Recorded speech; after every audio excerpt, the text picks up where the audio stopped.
Tillandsias make great companion plants for succulents, and because they don't need soil, these air plants are even easier to play with.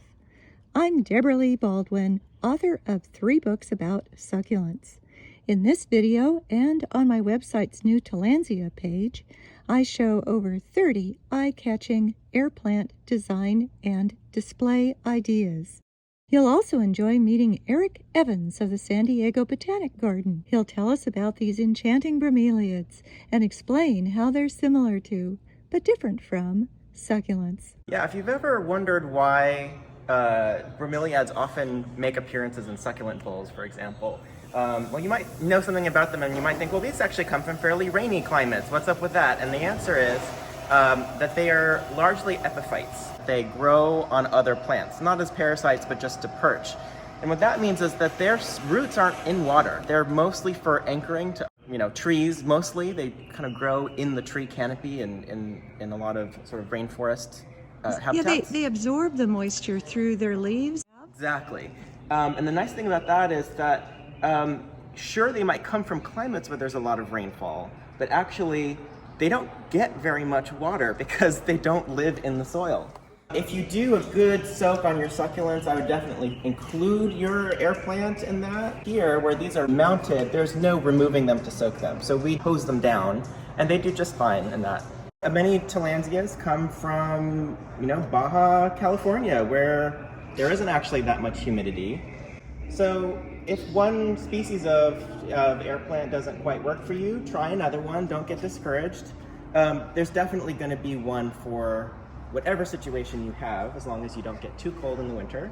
Is this a bloom coming off of this? This is a bloom, yes. Wow, and listen to it crackle and crunch. I know. That is wild. And Gotta love bromeliad flowers. Well, you can kind of see how it is a bromeliad with the flowers. That kind of helps show the family relation. There's a bromeliad next to it, and it's got that same sort of feather-shaped flower. Exactly. Well, Eric, is there one in here that just has you over the moon, or are there?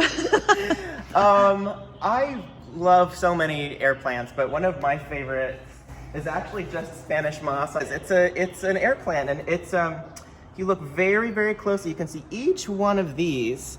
It's a tiny little bromeliad kind of on a chain. That is so unusual when you really look up close and you know what you're looking at. Spanish moss, doesn't it come from the southern United States? It does come from the southern United States, as well as into Mexico and I believe Central America, parts of Central America as well as parts of the Caribbean. And if we wanted to grow it, what would we do to keep it happy? Well, I've killed a lot of Spanish moss by not giving it enough light. So you want to make sure that it's somewhere that gets dappled light, maybe even a few hours of sunlight every day. It probably doesn't want to sit in full afternoon sun anywhere. But it wants a good amount of light, so give it a lot of light. If you live on the coast or somewhere where there's a lot of morning dew, you won't actually need to water it very much because that condensation will kind of water your Spanish moss for you. If not, you want to give it a good hosing down maybe once a week. This is a fragrant Tillandsia. It sure is. You'd be surprised by how many Tillandsia species have wonderfully fragrant flowers. It's a smell that you have to be here and to believe. It reminds me a little bit of, those Valentine's heart candies, sweethearts that kind of have that sort of chalky taste and smell. It smells just like that to me. It's a little reminder of Valentine's Day.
I hope you've enjoyed our tour through the world of Tillandsias, and let me know what you think in the comments below, and be sure to hit the like button. I'm Debra Lee Baldwin. Thank you for joining me.